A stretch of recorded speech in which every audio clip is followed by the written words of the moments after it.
Tom was a glittering hero once more, the pet of the old, the envy of the young. His name even went into immortal print, for the village paper magnified him. There were some that believed he would be president yet, if he escaped hanging. As usual, the fickle, unreasoning world took Muff Potter to its bosom and fondled him as lavishly as it had abused him before. But that sort of conduct is to the world's credit, therefore it is not well to find fault with it. Tom's days were days of splendor and exultation to him, but his nights were seasons of horror. Injun Joe infested all his dreams, and always with doom in his eye. Hardly any temptation could persuade the boy to stir abroad after nightfall. Poor Huck was in the same state of wretchedness and terror, for Tom had told the whole story to the lawyer the night before the great day of the trial, and Huck was sore afraid that his share in the business might leak out yet, notwithstanding Injun Joe's flight had saved him the suffering of testifying in court.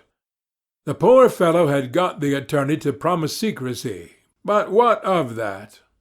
Since Tom's harassed conscience had managed to drive him to the lawyer's house by night, and wring a dread tale from lips that had been sealed with the dismalest and most formidable of oaths, Huck's confidence in the human race was well nigh obliterated.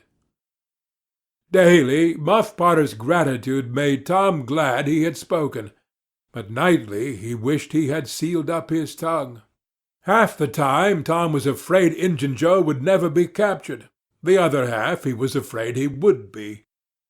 He felt sure he never could draw a safe breath again until that man was dead and he had seen the corpse. Rewards had been offered, the country had been scoured, but no Injun Joe was found.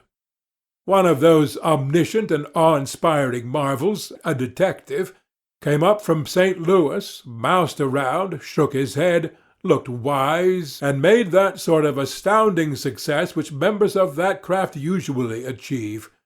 That is to say, he found a clue.